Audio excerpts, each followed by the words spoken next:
Okay. Good morning.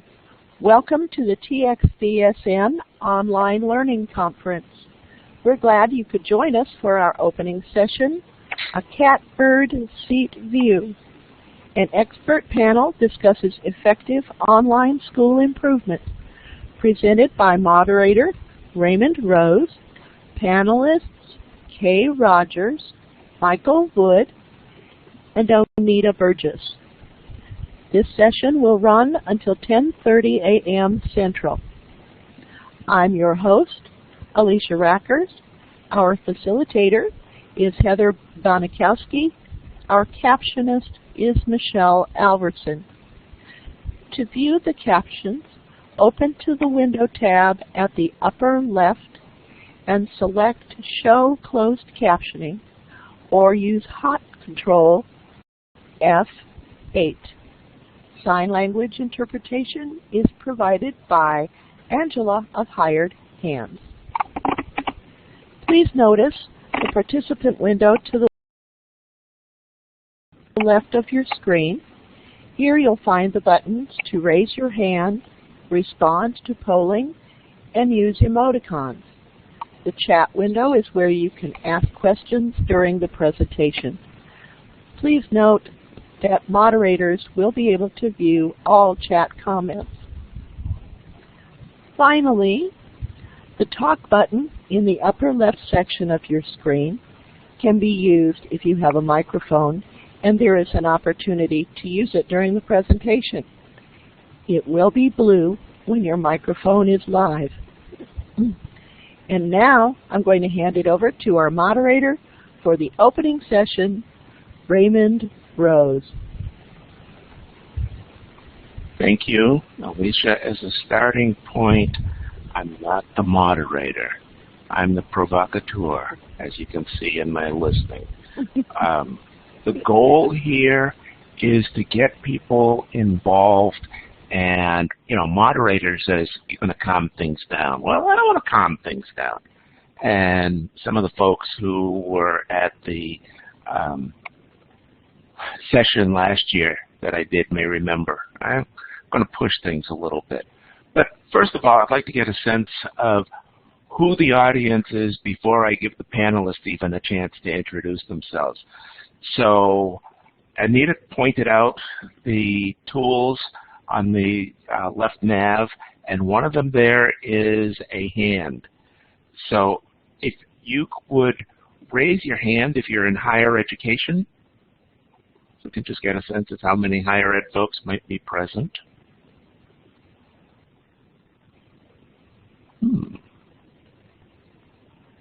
I don't see anybody raising their hand for higher education. Okay. How many folks that we have are in some sort of management role in online education? If you could raise your hand.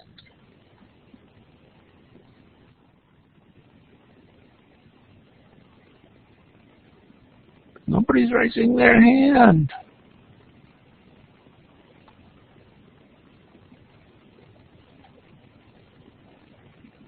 So then I have to assume that the rest of you are here. You're in a some sort of role in online education, but not management. Would that be accurate? There we go. There's the hands. Okay. Yay. Thank you.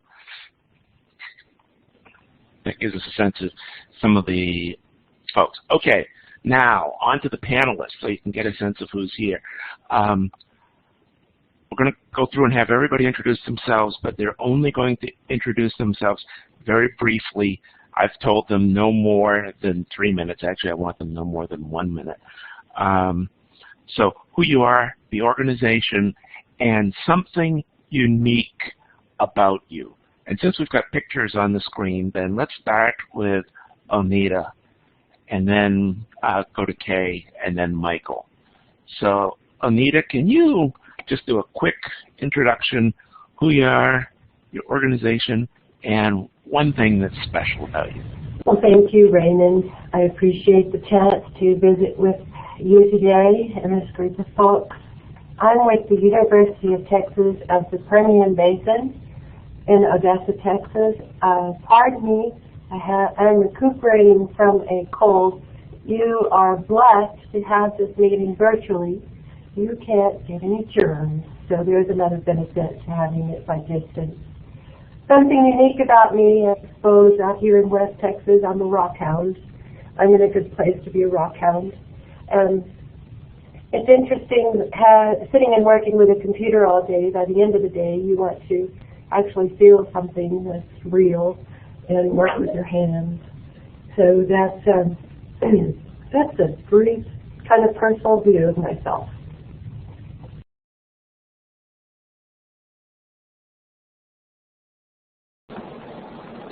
Okay, I'll go ahead. I'm Kay Rogers. I work for Grapevine Colleyville ISD, and I oversee our full-time statewide virtual school, iUniversity Prep. And I suppose if there's something unique, I guess it would be very similar to Anita. I like a physical book. I'm digital almost 24/7, so I like reading paper books. And I guess also I've run 2 marathons, so that's just a little about me.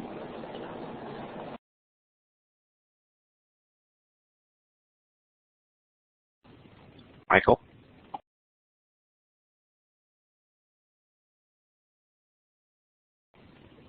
Michael, did we lose you?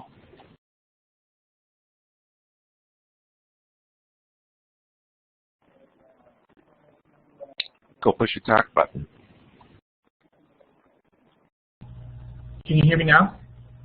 There we go. Raymond, can you hear me now? Yes, I can hear you now, Michael. Go ahead. Yes. Your introduction.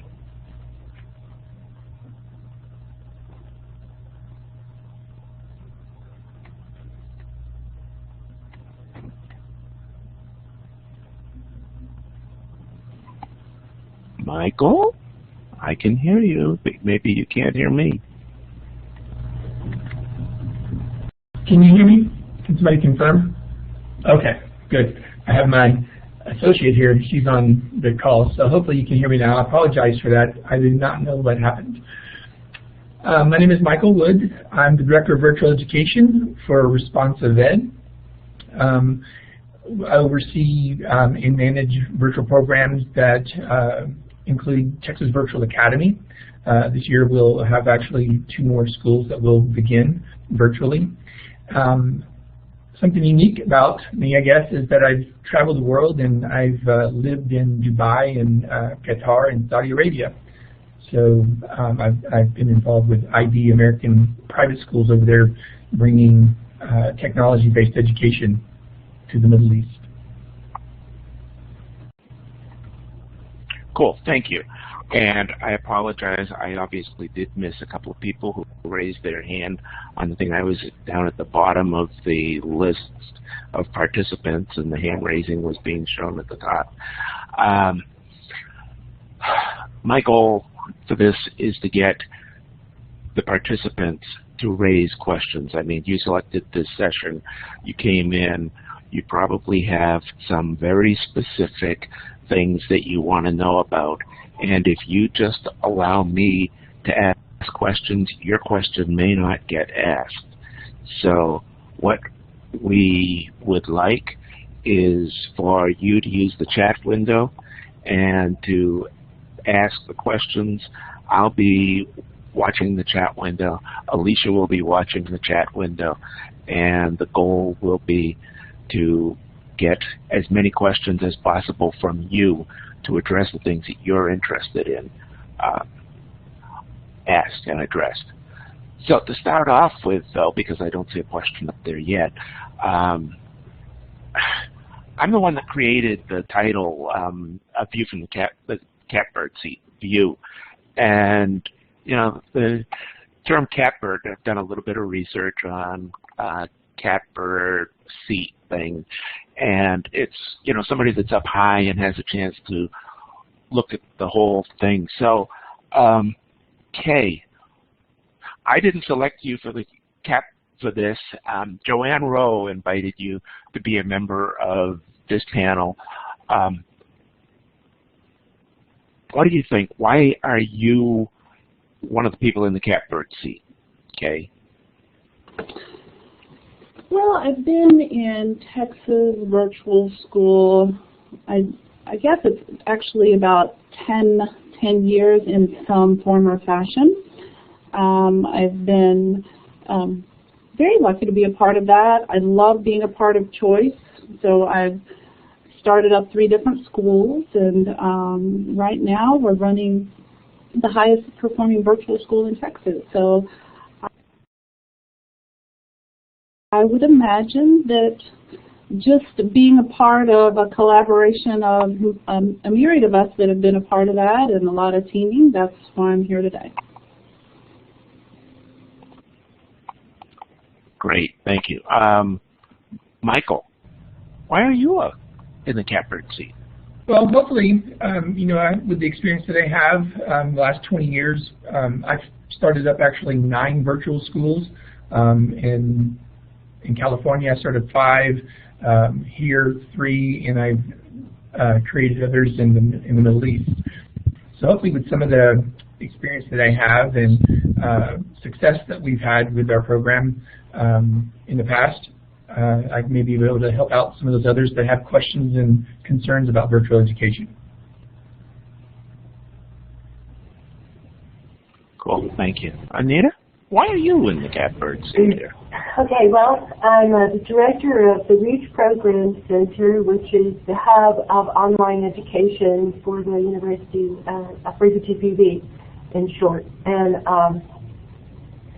my background is as an instructional designer, and with development of the courses that we've been delivering through the Texas Virtual School Network, and I have a long background in distance education, so to bring a perspective from a little different point of view as an instructional designer, having become an administrator, grown into the position.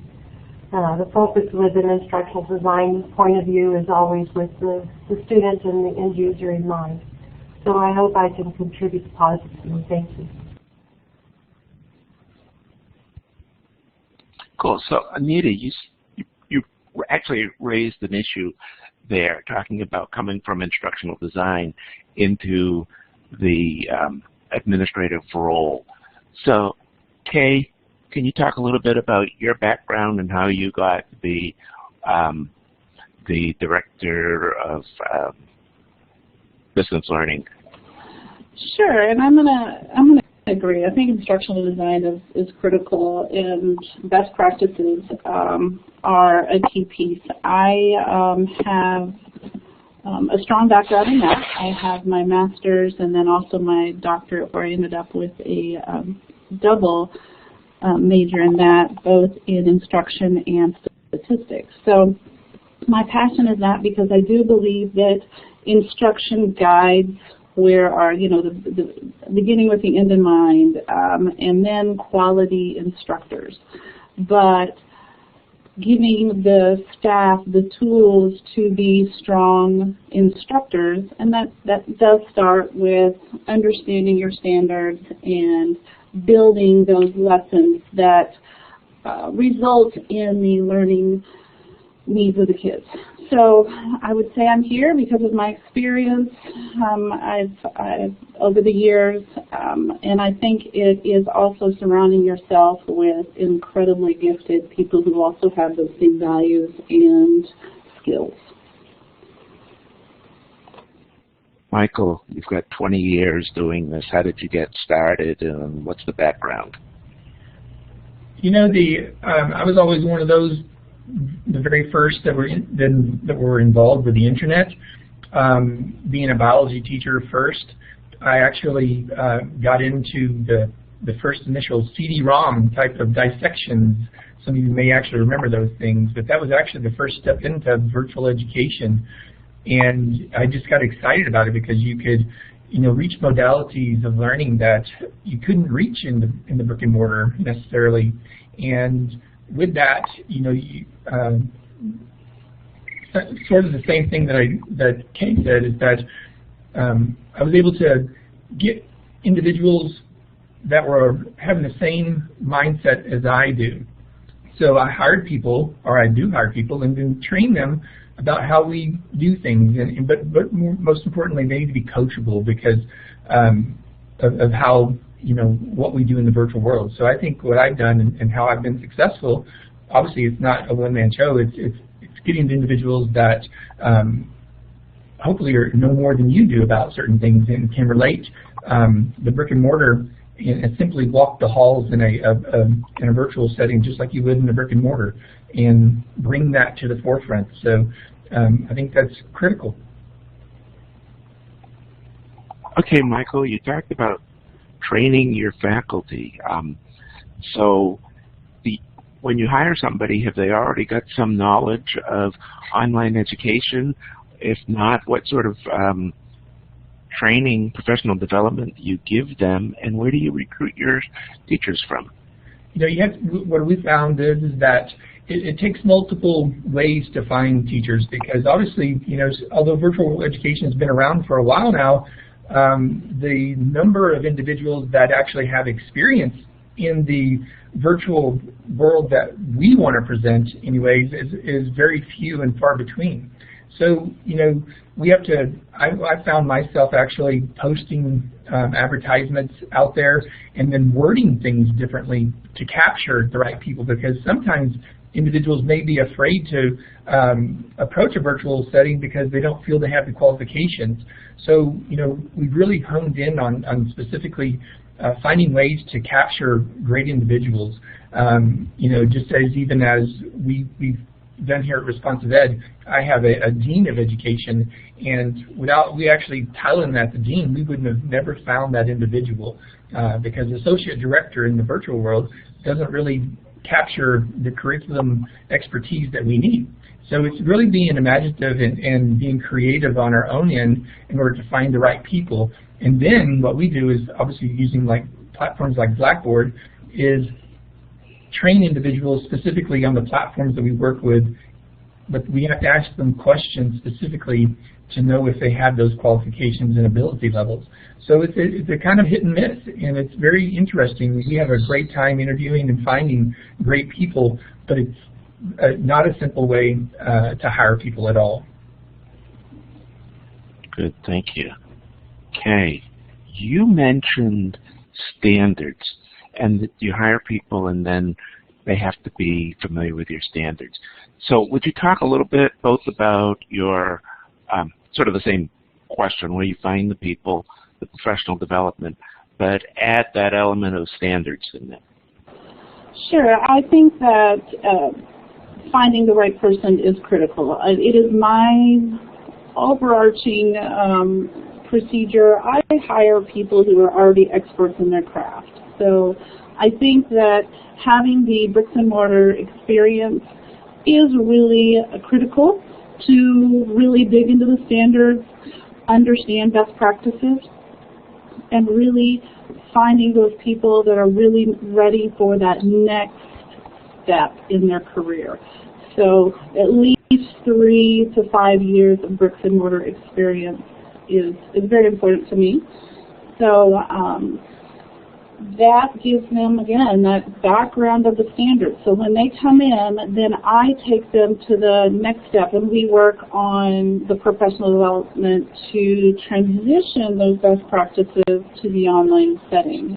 And also, what does engagement look like? In addition to understanding your state standards, is what does engagement, what is building relationships, what does building school culture look like? I do believe when you walk into a bricks and mortar school, you can physically feel that culture. And it truly is no different in an online setting. You can physically feel that engagement, that culture. So we choose that here. And so there is a long and laborious process of really working to find the right fit, not only for online learning, but also for our school team. And Anita, we finally got the organization right. You got UTPB under there. You're in a slightly different situation, so maybe adding a little bit of description about your situation, but then how do you prepare your faculty to teach online? As my situation is a faculty support department, and also student support and across the institution. Preparing faculty for delivery online, one of my mentors once told me a good teacher is a good teacher. It doesn't, the delivery method is what they have to learn. The care for their students is still there. And the development process first is to get them to relate to the students through a different medium. I think the first inclination for an instructor is I'll put my notes online and I'll have an online course. Getting them to understand they've got to communicate their passion for their subject to their students through a different medium. I'll often take some struggling, and not all faculty can relate to that type of delivery mode. So a lot of one-on-one situations, if they are really struggling with it, we do guide them through the instructional design process. What is unusual for an instructor who's been teaching face-to-face is to think of the end first. And when we're moving into the online environment, the end is really where we begin. And then working towards the end and meeting those objectives is much more important. If you'll take a face-to-face instructor, they write the objective on the board, you're doing great. The students know where they're going to go. By the end of the class period, they know that that's what they're going to be doing. Very often, they may just come in and lecture from their hip. So there's this different approach, and getting them to reach into a relationship with the student on one-on-one. That's been my biggest experience with faculty moving into online from face-to-face, is that they do become much more aware of individual students than they did in a regular classroom. And I've had good face-to-face instructors tell me that it has improved their teaching online. They have thought through the processes, the thinking of the students going through the activities.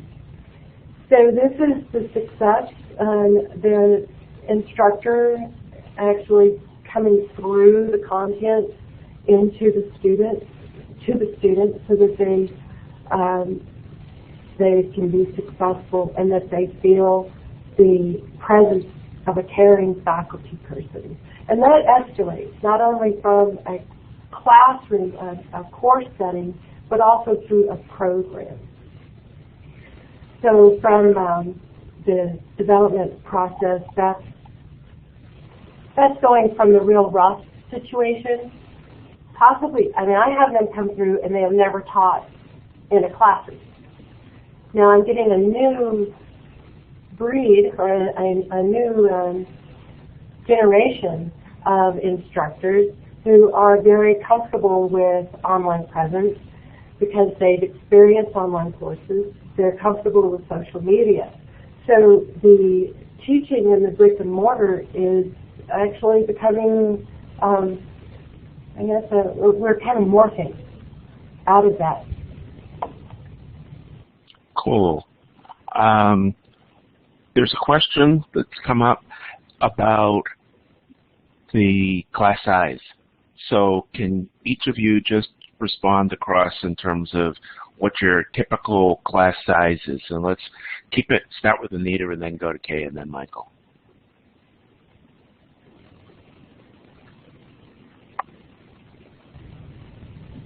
Class size?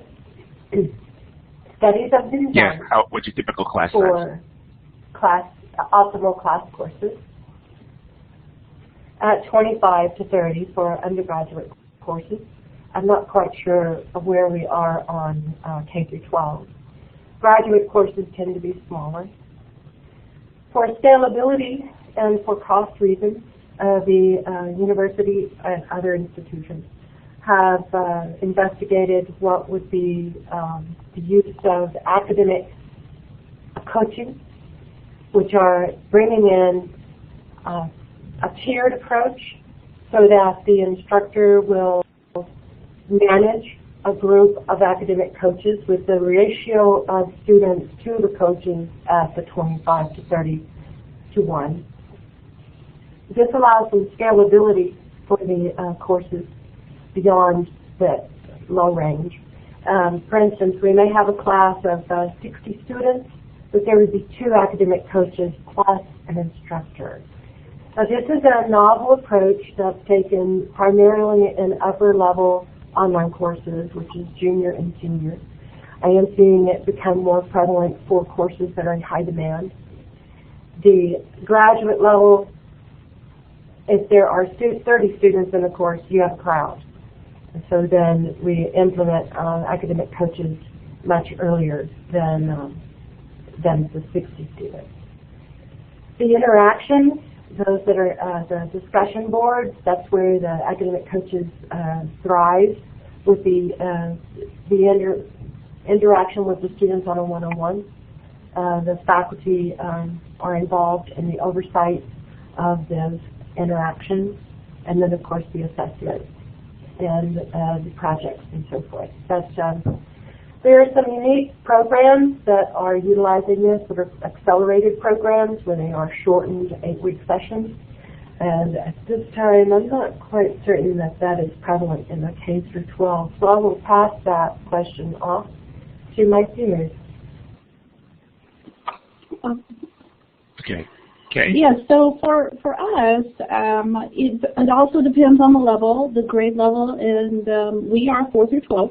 So our higher level AC courses, there may be, 3 to 5 in a class, and then for our regular classes that are required for graduation, say Algebra 1, Biology, or our middle school classes, we could have up to 30.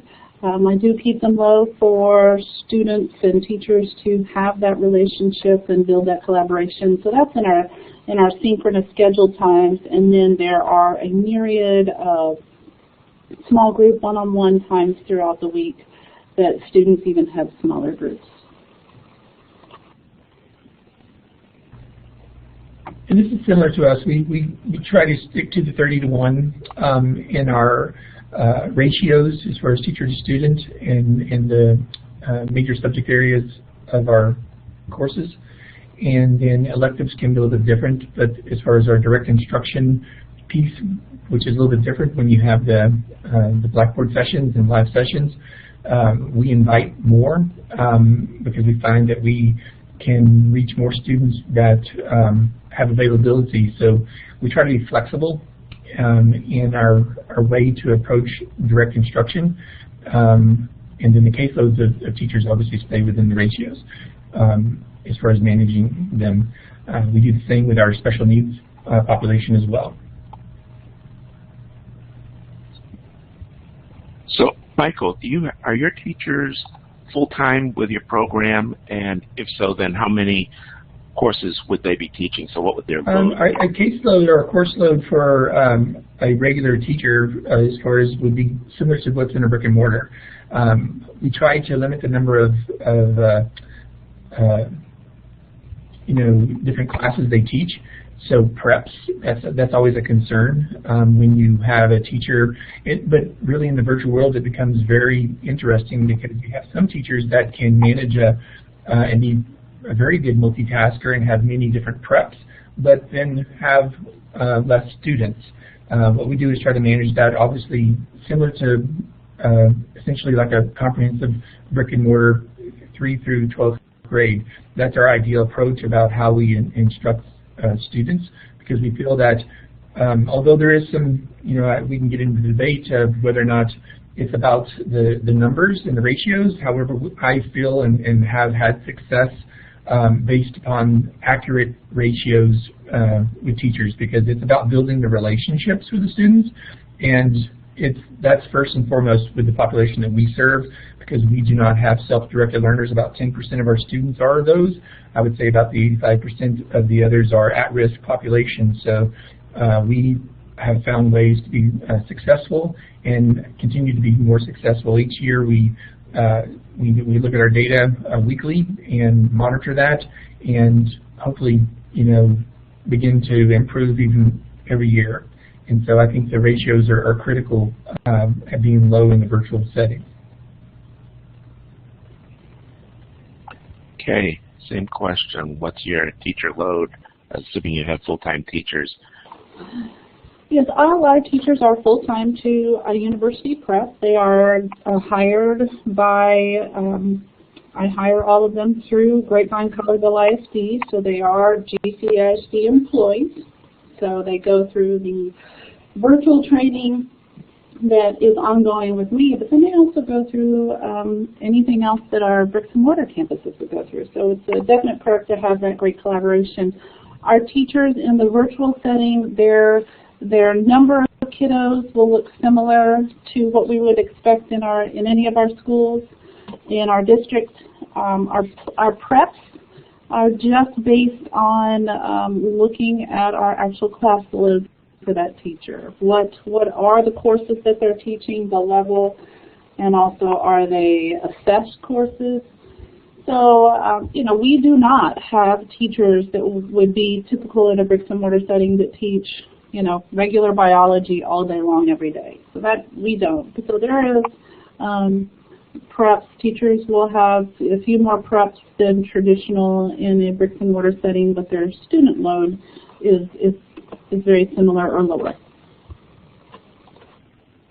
Okay, are you looking for any teachers right now? I am not. I am completely hired.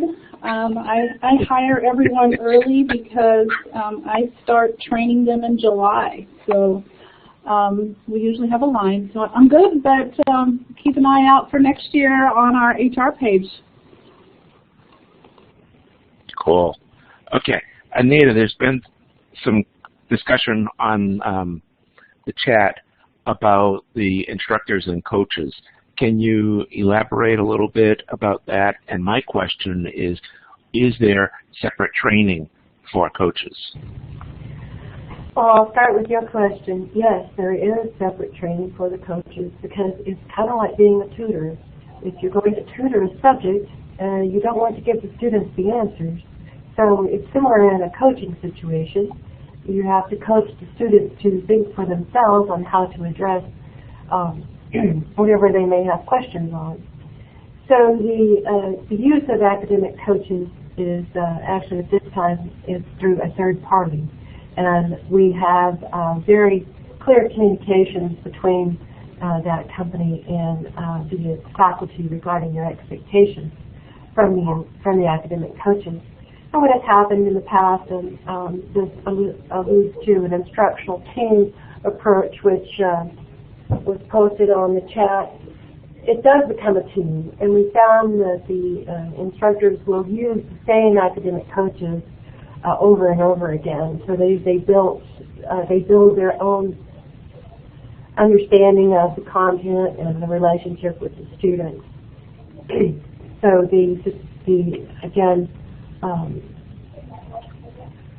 instructors working with the coaches, understanding as you teach a subject matter, students are going to have questions and there's patterns there. So the longer that an academic coach is inside of a particular course, then of course they're going to have a better understanding of their students. Cool. Michael, are you looking to hire anybody? Yes. As I stated earlier, we have, if you go to responsiveed.com and go to hiring, we've actually are this year creating new programs that are going to run virtually. So we've been interviewing for the last 2 weeks and growing. So our goal is to grow virtual education in Texas to the largest that we can. So yes, we're constantly hiring. And do you have coaches too, or what's the structure? So on our special education side of things, we do have instructional coaches there. However, the way that we're structured and the way that we've structured our virtual department is that we're kind of a tiered level. So everyone has a specialty, and so therefore in that we create professional development based upon the needs of people that we hire. So if it's registrars or instructors or principals or directors, there's certain levels of information and professional development that they're required to know. So we're in the growing phase. We're in a painful phase as well. And that's what I constantly tell everybody, is that it's going to be painful, and it may not always go as the way that we want it, but with the right people in the right places, we will be successful. And I think that's the attitude you have to also have in the virtual world, because it's not going to be like the brick and mortar, and you can't always, and Anita and Kay can vouch for this, is that you can plan and plan and plan in the virtual world, and it will never go the way you want it. So you try to do the best you can. Having been an administrator in a brick and mortar school as well as an online, I think that's also true for brick and mortar. Plan, plan, plan, and it still doesn't go the way you want it. Just a quick check with Alicia. Have I missed anything significant in the question side of things? No, Ray. It looks like everybody has gotten their questions answered, unless they want to, reword after the responses, after the panelists have responded. I just took a quick check, and we haven't missed anything. Oh, okay. Good. Kay, are you doing any training for our professional development, I should say, for guidance counselors? You mean in my school? Is that what your question is? Well, it's guidance counselors. Here's the reason for the question. As some of you know, I spend a good deal of time focused on access and equity issues. And I've got a case outside of Texas where Hispanic and African American students were being counseled away from online courses by their guidance counselors. Not with any clear intent, except that when you look at the data, none of them were in their AP course, the online AP courses. And so the question is, are guidance counselors aware of online education?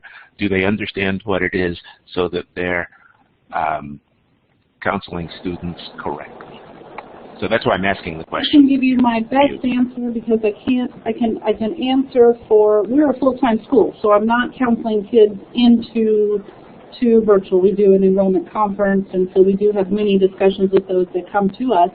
I work very closely with our district counselors on that piece, as far as really when we first started, and it's ongoing annually because new people come in, it's really explaining what virtual courses are and as it relates to us. Because I also oversee our blended program for the district. And so I think we very much have the philosophy, as we do for pre-AP, which is that open door. I think especially in the blended, where it's giving kiddos that opportunity to put their toe in a very safe and controlled environment. Going to college and career, we are going to be in an online setting. Most people are going to be somehow be in an online setting, and definitely in college there's online courses, and equipping kids to that in that next step of their toolbox of ways to be successful in college and career. I think they need that opportunity But it's also what I do is, in addition to the counselors, I work strongly with our families. So there's parent training that I do on how to be a successful parent for your online learner, and I think that's also a paradigm shift. Most of us are accustomed to dropping our kids off at the door, and we pick them up and at the end of the day, or pick them up at the bus stop, and we really don't know what happens during the day. So seeing our kids, they look like they're on the computer, or the list goes on, but how do they appropriately support them to be their best online self is what I also spend time with. Good, thank you. Michael, what about responsive ed? Do you deal with, and Kay is right, I was focusing not so much on guidance counselors in the program, but the guidance counselors who would be directing students into or away from online education. I'm not sure the question. We have academic counselors that guide students, but are you talking before they enroll? As far as so, we are very before unique they enroll. And before they not enroll. Very well known, I guess, by everyone. We are the only open enrollment charter school that's virtual in the state of Texas. So we can't not enroll students into our program. So therefore, we've started in one of our programs, we've started an onboarding process that is a little bit more hand-holding. And the questions are coming up over in the side chat over there. Only self-directed learners or those that are self-motivated can be successful. But in the reality is, if you look at all the data across the United States in online learning, 65 to 85% of them are at risk. When I say at risk, they're at risk of not graduating, at risk of not being successful. So we don't have the option of not being successful, and I use that term all the time. Failure is not an option. So we've created an opportunity where we use counselors on many levels, and we state that teachers are counselors. Teachers are not only counselors, they're also the principal, they're the parent, they're everything in a virtual setting. And that's the way you have to, and that goes back to the hiring part of it. We build relationships first, and that's part of what counseling is for the virtual education students that we serve. We would love to have those that are self-directed. However, in reality, we know it's not true. So what are you going to do? You're going to hire the right people to do the right job, build the right programs with the right standard operational procedures in place so that we can hopefully capture the majority of those students, because once again, we're an open enrollment and charter, and we don't have that luxury of denying student access. So we do the best we can on the front end, follow them, put them through a process that's very clear and direct, and then monitor them, follow up, and continue to follow up and monitor, and at the same time trying to build those relationships. So, Michael, you're an open enrollment charter. That's great. My concern is actually the folks back at the schools, the sending schools, where before the kid decides that they want to apply to one of your programs, they're going to be talking with people, they may be talking with people in their schools. And so the question is, and you've answered that you're not doing this, the challenge, I think, is to make sure that the guidance people in the sending schools have a good understanding of online education. And I know that Florida Virtual, for one, has been doing workshops with guidance counselors out there to address that issue, to make sure that they're not misdirecting students or directing them into online education for the wrong reasons, either to get them out of the brick and mortar school because they just don't want them there, or to keep them away from the brick and mortar school because they don't think that the online school is good. It's a second best option. Right. So right now that's you where I get was me all coming excited from because with when that. you start doing that and you start talking about that, that gives me, I just start going off in my head. And you see down there in the chat boards, you can see Monica Santiago, my Dean of Virtual Education, now jumping in here. And it's pretty amazing of what we can do. Unfortunately, not every brick and mortar school out there is, and I've talked to many counselors because they call me on my direct line and say, we're going to put this student there. And what we're finding is the districts are potentially removing students that are not being successful in the brick and mortar because they're afraid of, and I'm just talking out loud here because these are some of the things that I kind of sense when I'm talking to these individuals, is that they're removing students that are bringing their programs down. And that's not at all what they should be doing. And some of the things that I've even heard may be actually not even according to TA regulations. When I start talking to some of these parents and academic individuals that may not necessarily know, I'm not going to call them principals or anybody, but when I do talk to them, it's kind of interesting to see the approach that they're taking to virtual education and the students that are in that at-risk population. So what we're doing and have done is being able to, in responsive ed, we have almost approximately 80 schools, and 70 of them are in the state of Texas, and we have alternative premier high schools, which is a model program that is for at-risk population. So what our goal here is to, when we have the students on the phone, is simply, in the parents, counsel them into the right direction, because you're right, not every student is for virtual, but what we're doing is go a little bit further. We're creating an opportunity that's a blended piece. So we're doing an a la carte opportunity so that if a student really wants to be in virtual, they've got to prove it, because our curriculum is at our brick and mortar schools as well. It's the same platform that we're going to be using virtually. So simply we say to them, attend this school, go to brick and mortar. We're going to really push you with the on-site part of that. And if you are successful in the virtual platform, then we will venture out into the virtual setting and you can go 100% online.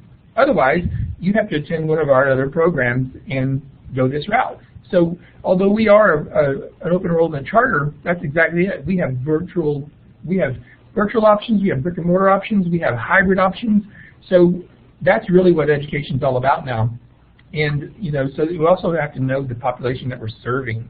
So we know the population. These are the people that are going to be faced with every day. They're going to be in our Home Depots, our Lowe's, our Jared Jewelry, whatever, car salesmen.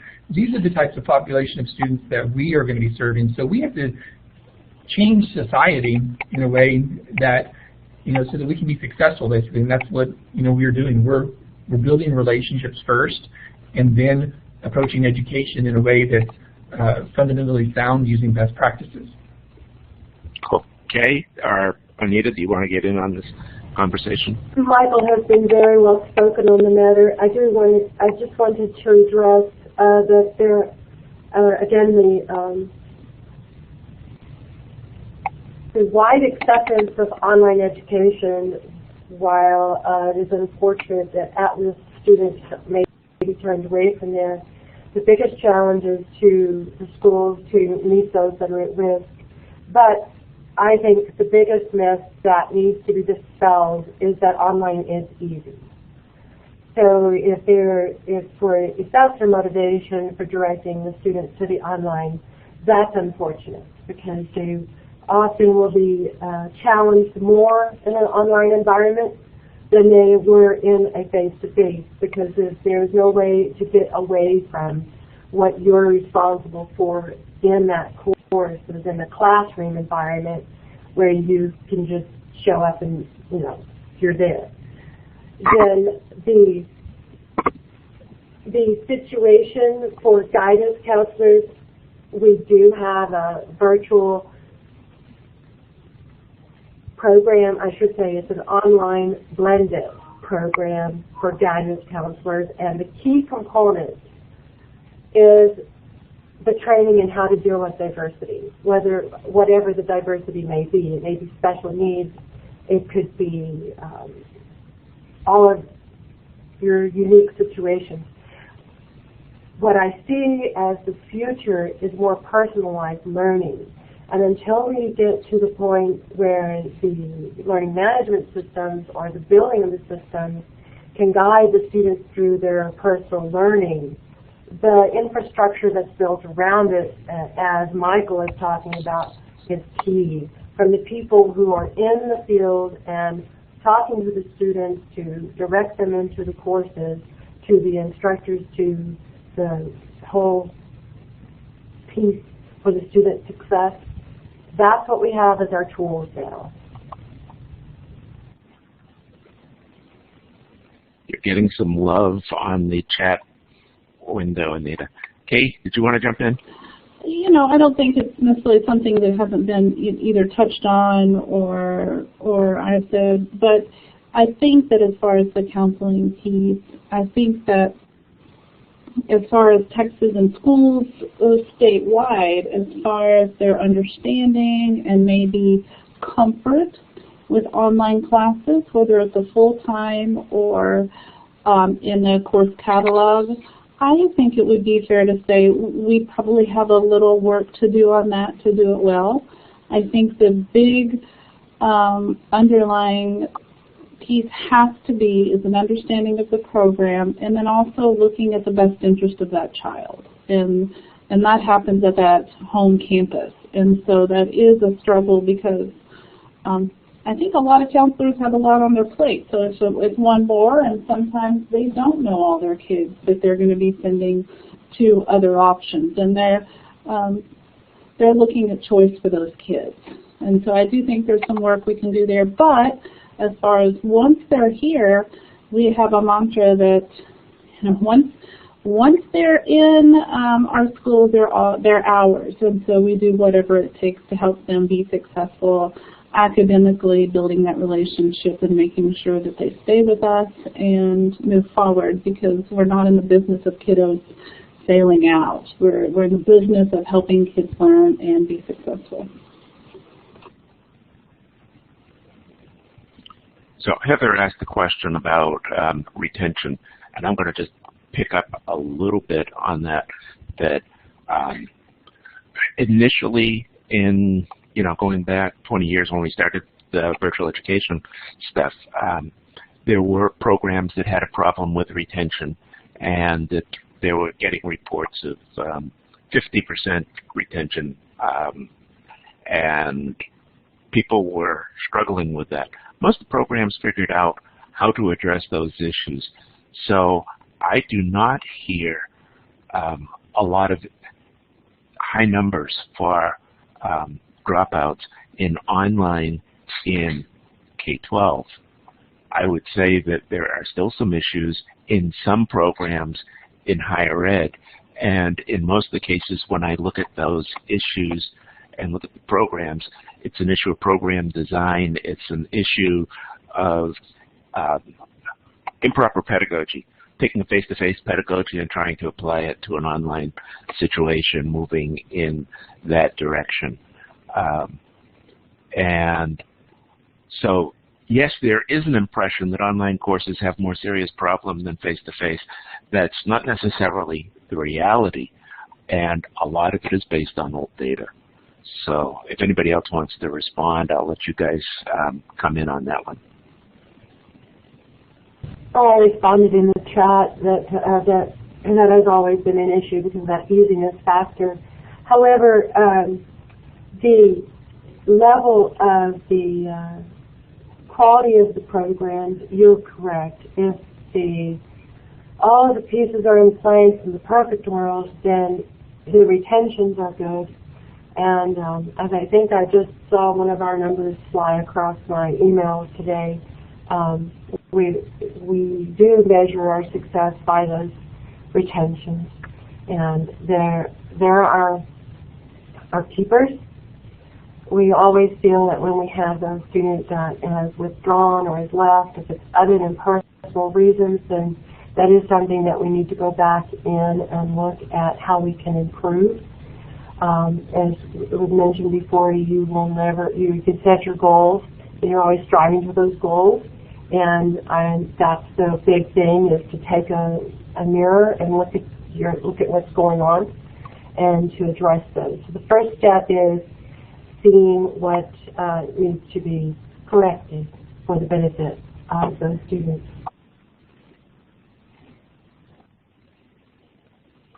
Okay, we've got about 5 minutes left, and I see Alicia's been racking up some questions here.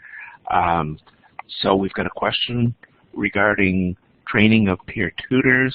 We've got a question about what training and resources the local campus staff need to better understand face-to-face and online options for students.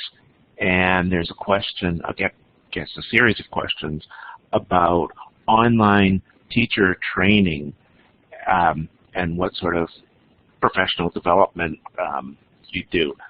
So I'm going to give Michael 1 minute to answer that, Kay 1 minute to answer that, Anita 1 minute to answer that, and we'll be close to wrapping up. Sorry, Ray, Michael, you're go. cutting out when you were saying part of that question. Oh, so local campus, previous concerns regarding ongoing teacher training, perfect world, what type of training resources do local campus staff need to better understand face-to-face and online options, and peer tutoring. Take whichever part of that once again, you it want goes to back to the individual level. Some teachers come in with the ability, and they're very coachable, and they don't need as much, and simply go through the platform training that's, whether platform you're using like Blackboard or whatever other platform, and then the curriculum platform. So that's where the in-house professional development comes in, because first and foremost, we look, and I said earlier in the chat box over there, is that we need, we try to look for master teachers that know the TEKS frontwards and backwards for their grade levels, so that we can increase their levels of teaching instruction and being able to share with them what we do. When we interview individuals, we actually get excited about what we tell them we can do with our platform, and it's individualizing and personalizing all the way down. So as far as being able to educate teachers on how to use the platform, they have to get in and actually begin to use it based upon hands-on. So they'll get in there. We use a current platform called Buzz, and Buzz is able to individualize the student's educational direction. So the teachers need to be able to learn how to modify, and we take our benchmarks and our assessments and then align it to where the TEKS gaps are, and then be able to create an opportunity where we can provide live instruction like we're doing now, but then have where we know they're engaged, so that they can begin to we know that the student is learning, so we may do exit tickets that are in the Blackboard sessions and go from there. As far as, and that's just an example. I could go much further into that. There's so many levels of what we do and can do for professional development. But first and foremost, teachers need to learn and know the TEKS. If they don't know the TEKS, then we can't help them, because that's what we need to be focusing on as far as instruction, and then we can individualize it. As far as mentoring and peer tutors, we haven't gone so far to do that, but that's always a great option. Of course, you always want to tag team and say, everybody in this classroom needs to have a peer partner. Go to Joey. Your team tag team with Joey. You and Mark and Joey go together. If you need something, you go to Joey. If Joey needs something, you go to Mark. So we can do that. And obviously, just like in brick and mortar, you want to use your best students to go out to, not to teach your students, but to help educate them on how to be better learners. And so, of course, utilize those students and those peers as far as as far as students. But as far as teachers' peer training, obviously you have to have mentors, and therefore you tag team there too. So okay, Michael, in order to educate and get better. Let's give Kay a shot. I'm sorry. Let's give Kay a shot. We got. So anyways, you just have to have the mentoring. It's very important. Well, Ray, to quickly answer that question, we do peer tutors for our students. So we have annually, we select students who are successful leaders at all levels, and so they take on new students annually. So they're assigned those students, they communicate with them, build the relationship, so they have that daily contact at the beginning, and sometimes it remains that way, and sometimes it becomes weekly, to really have that peer mentorship. We do the same with teachers as far as professional development. They absolutely have to do the virtual required training, but beyond that, I do the rest of it, and then I have trained leads by content and also by level. So there's elementary, middle school, and then there's high school leads.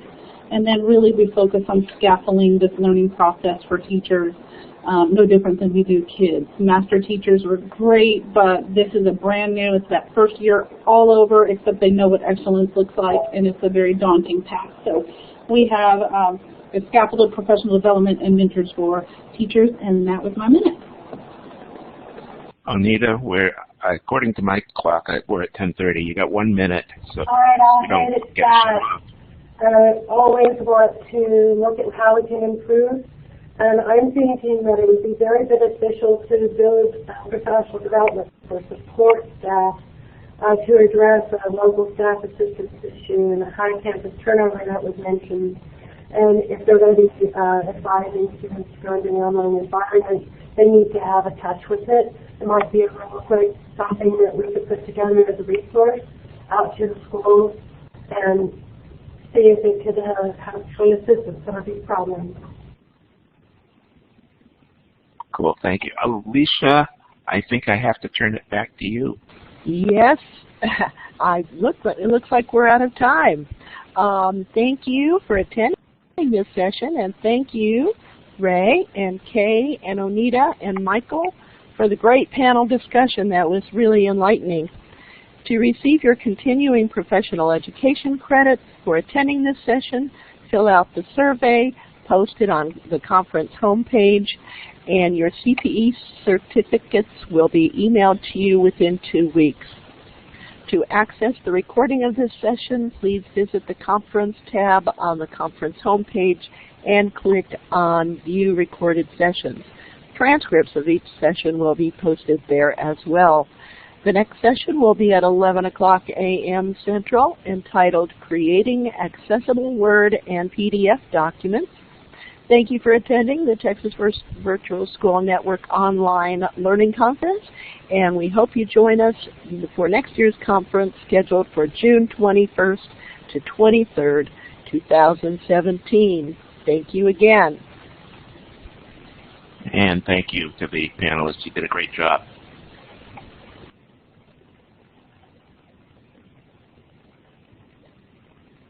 I don't know if we're able to continue talking here or if they've shut us off. I don't know how that works, Ray, but I think it's pretty much people are leaving, yes. And we'll stop the recording. Yeah, I'm going to stop the recording right now. So anything else, it will be a mystery to those who watch the recording. I think I'm going to turn it off right now. Thank you, Heather. Thank you, Ray, Onita, Kay.